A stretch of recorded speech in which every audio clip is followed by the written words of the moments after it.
Welcome to the Greenwood County Democratic Party's April breakfast meeting. My name is Bill Kimler. I am the chair. If I could have everybody rise, please. And we will begin with our Pledge of Allegiance. For those of you who are new to this meeting, we have a tradition here. My goodness, this is a packed house. How wonderful. We have a tradition here where we put an extra special emphasis on the final two words of our pledge. You'll know it when we get to it. I pledge allegiance to the flag of the United States of America and to the republic for which it stands, one nation, under God, indivisible, with liberty and justice for all. Thank you. Please be seated.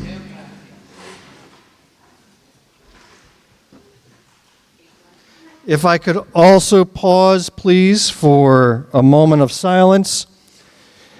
We want to remember those who have passed since we've last met, also put in prayers for peace throughout the world, peace in people's hearts, and also express a little bit of thanks along the way. But also please take a moment to remember Simeon Thomas Spearman, who's been to a number of our breakfast meetings and was very integral in contributing his talent, his art, to a lot of our fundraisers. He was just one of the neatest guys you'd ever get to meet. So please keep him and their family in your hearts. A moment of silence, please.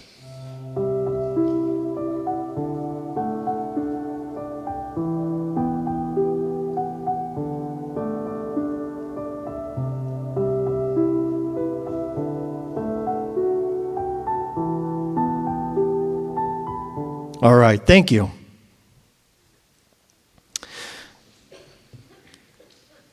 Well, first, I want to welcome everybody and thank you for joining. I want to first start off, since we've got such a packed group here, I would like a show of hands for all of those for whom this is your first time at a Greenwood County Democratic Party breakfast meeting. 1, 2, 3, 4, 5, 6, 7. That's incredible. Thank you. And we certainly hope this will not be your last time. So people, I hope you saw those hands. Make some friends, invite them back, and that would be great. I also want to recognize a couple of VIPs. First, I want to recognize Mr. Tim Kelly. Would you stand, please? All right, Mr. Tim Kelly comes to us from McCormick County. And the reason why I called him out is that he filed to run for sheriff in McCormick County on the Democratic ticket. So we are very grateful, and if any of you have $1,000 lying around, want to drop on his table, I'm sure he won't say no. I also want to call out Dr. Booker Ingram. Would you please stand, sir, in the back? There's Dr. Ingram. Dr. Ingram comes from Lawrence County, and he's the newly elected chair of the Lawrence County Democratic Party. So thank you. You have our sincerest condolences. And I can say that personally, I know. You get all the blame, none of the credit, and you got to do all the work. But hey, we've also got Daniel Duncan and his wife Chrissy, and they've been integral in keeping that party alive. Daniel ran for State House in District 14 last time. So we thank you. You know what? As our neighboring parties grow stronger, we all grow stronger. So we're very excited at the new leadership, and we are here to help and collaborate any way we can. So you remember that and you hold me to it. Chrissy's already texting me with technology questions, which I love. So let's do that. And by the way, the agenda that you have in front of you was done in Canva.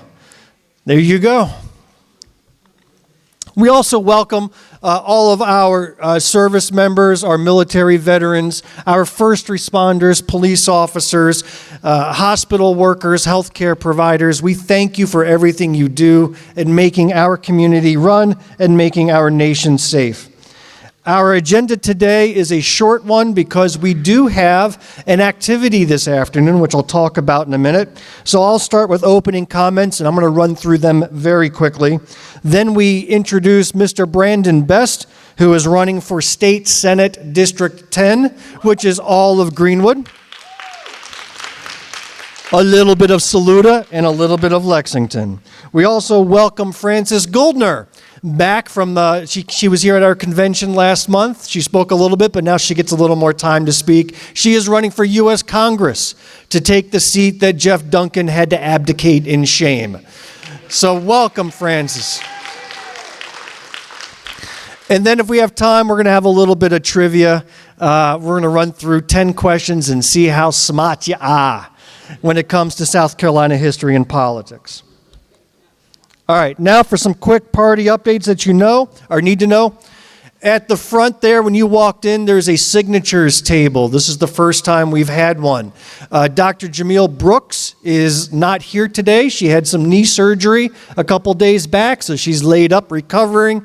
So we want to wish our first vice chair and candidate for State House District 12 a speedy recovery so she can get back out on the streets and kick some Republican butt with stronger legs this time.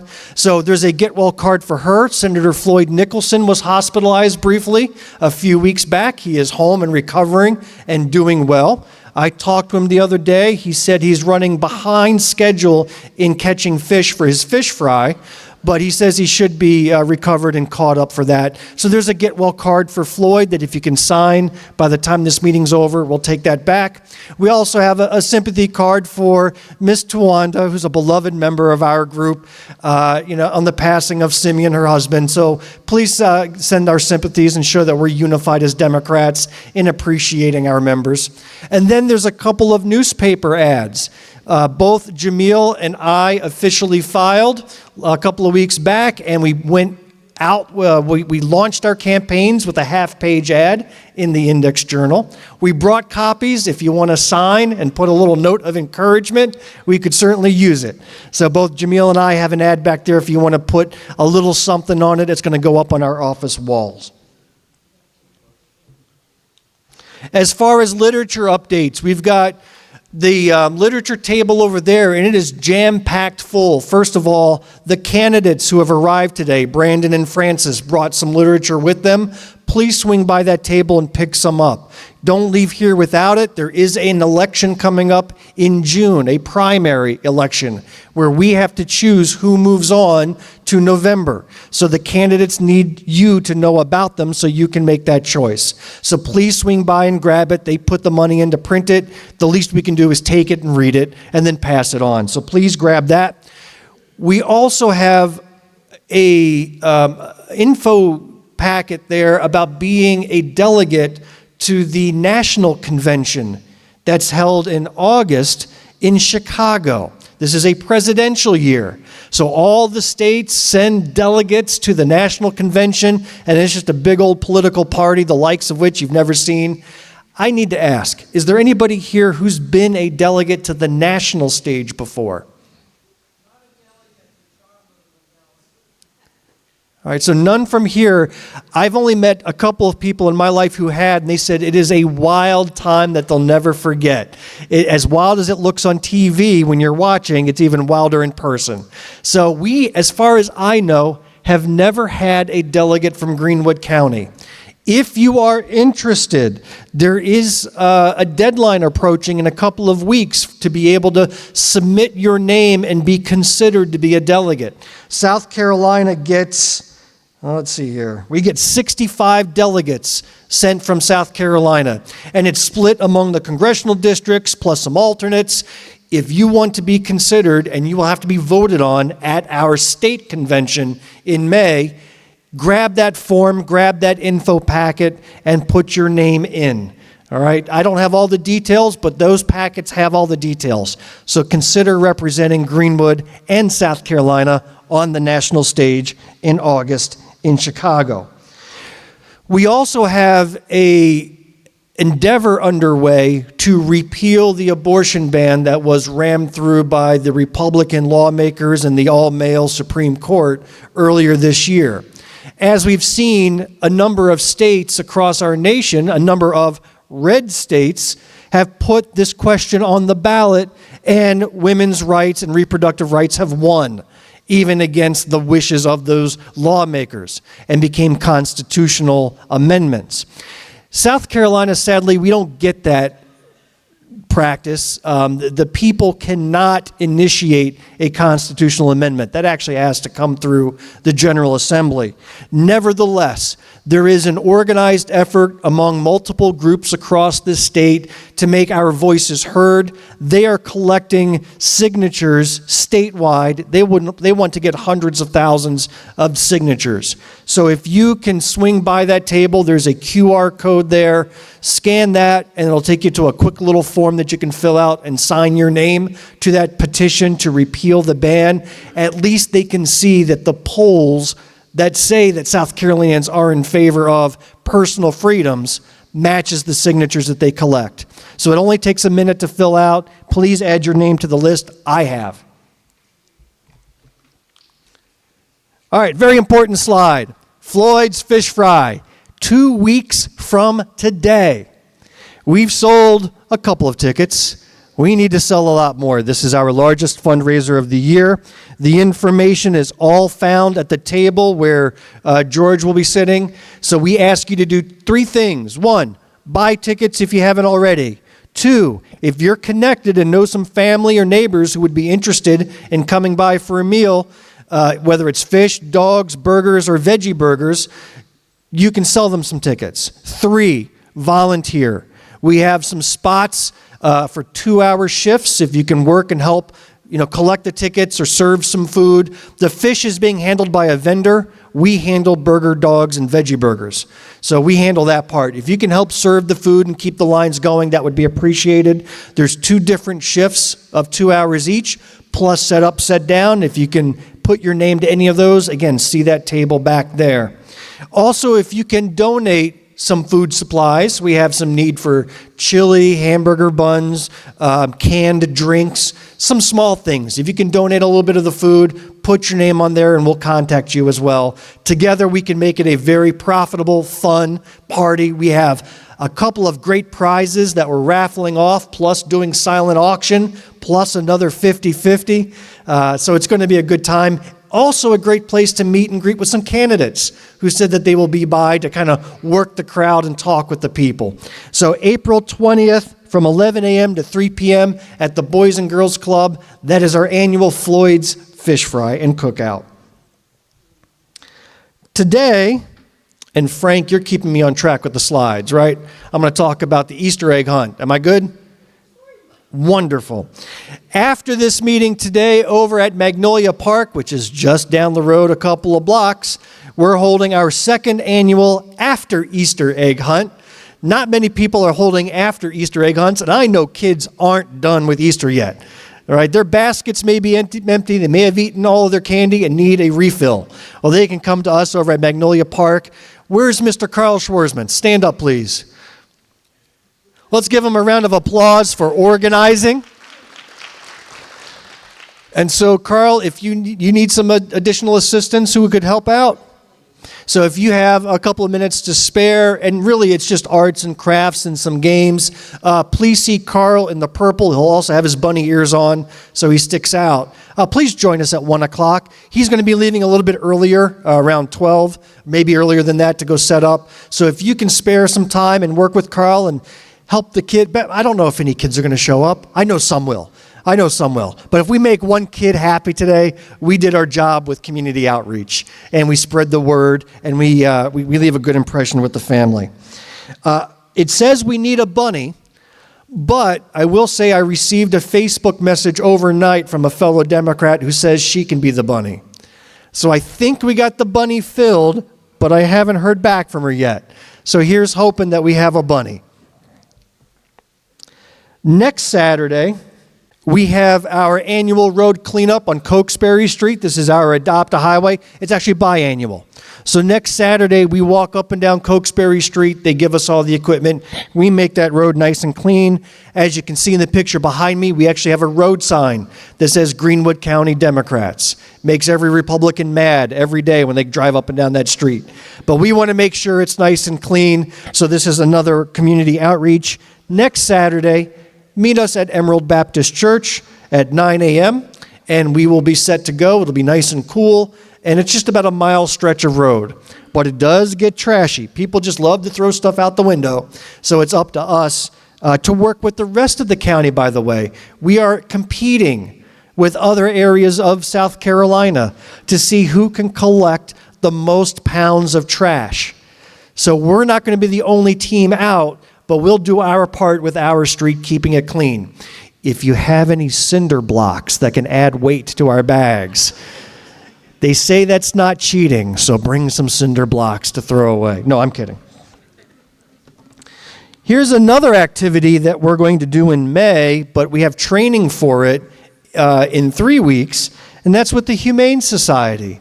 So one of our members had a great idea that we can go to the Humane Society of Greenwood for a day and be volunteers for a couple of hours, play with the dogs, walk them, scrub them, clean up, do all sorts of things. And who doesn't love animals?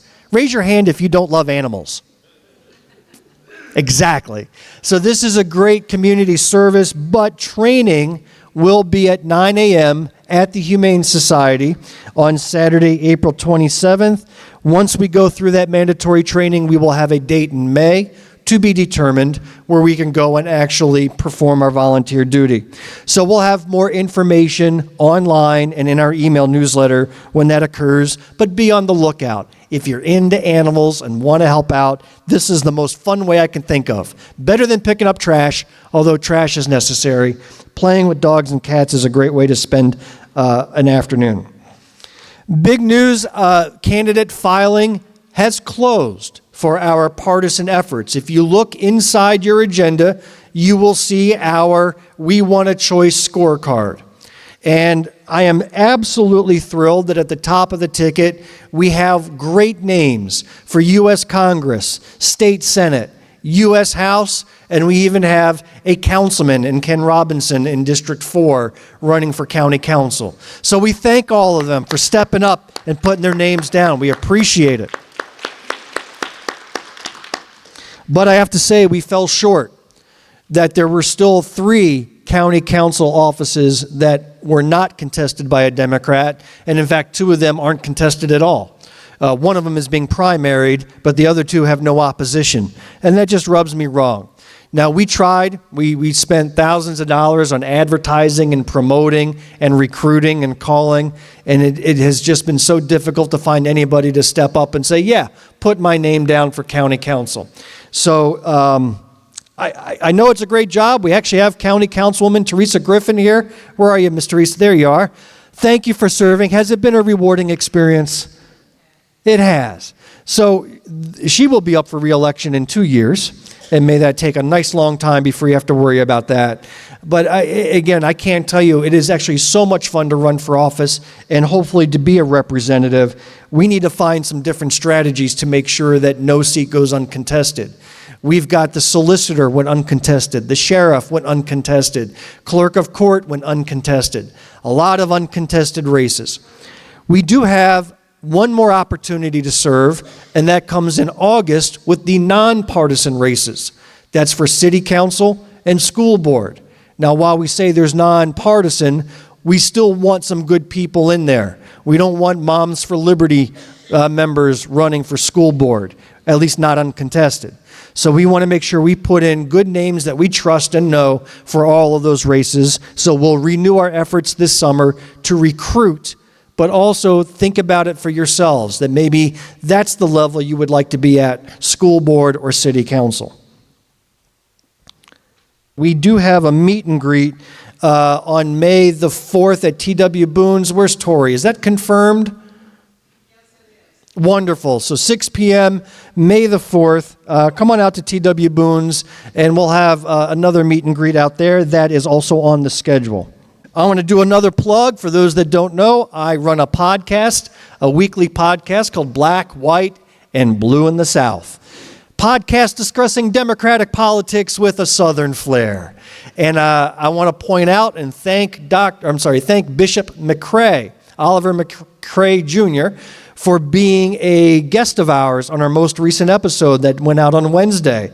So if you want to hear Dr. Brooks and myself chat about church and politics and the Steelers and the Cowboys and a whole bunch of other random subjects, tune in to to black, white, and blue in the south. We do have some business cards back there if you want the little QR code for how to find us. But we thank Bishop McCrae for joining us recently. And by the way, Bishop is Bishop of Morris Chapel Baptist Church, and he's been a good friend of ours for many years. So it was great to have him on our show.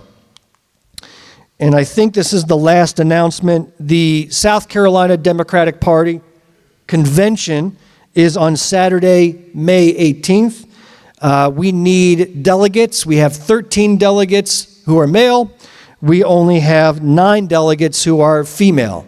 So if you are interested in being a delegate to this convention, which means you get to vote on various things that come up, please let me know, and we'll run it by the executive committee and you'll be in. We have to submit our names in a couple of weeks so that the state party has them.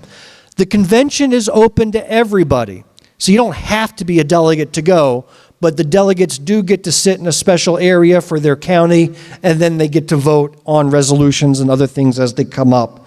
We also need alternates for both men and women. While we have 13 men who can represent us, if 1 or 2 or 3 of them can't go, alternates can fill that in. So if you want to be an alternate, let me know as well. But we want to make sure all of our seats are filled. One final announcement. Mr. Jim Ellis, you have something you want to say? Yeah, I do. Normally my wife would make this announcement, but on some of the tables anyway, I didn't have enough to put on everybody. But next Wednesday starts the Friends of the Library book sale at 1 o'clock, and we go through the following Monday at 1 o'clock. We're open library hours. Please come out. Your favorite books will be there. They're cheap, they're good, and we really need the money. So anyway, come on out and I'll tell you how to do the rest of the stuff that Bill did. Thank you, Jim. What was that date again, Jim? Next Wednesday, which is April 10th, and runs through the 15th. From the 10th through the 15th, book sale at the library. Great. Let's support our institution. The library is one of my favorites. So thank you, Jim, and thanks to Dana on our behalf. Jill?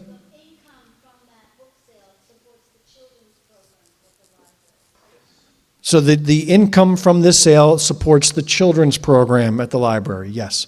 Thank you.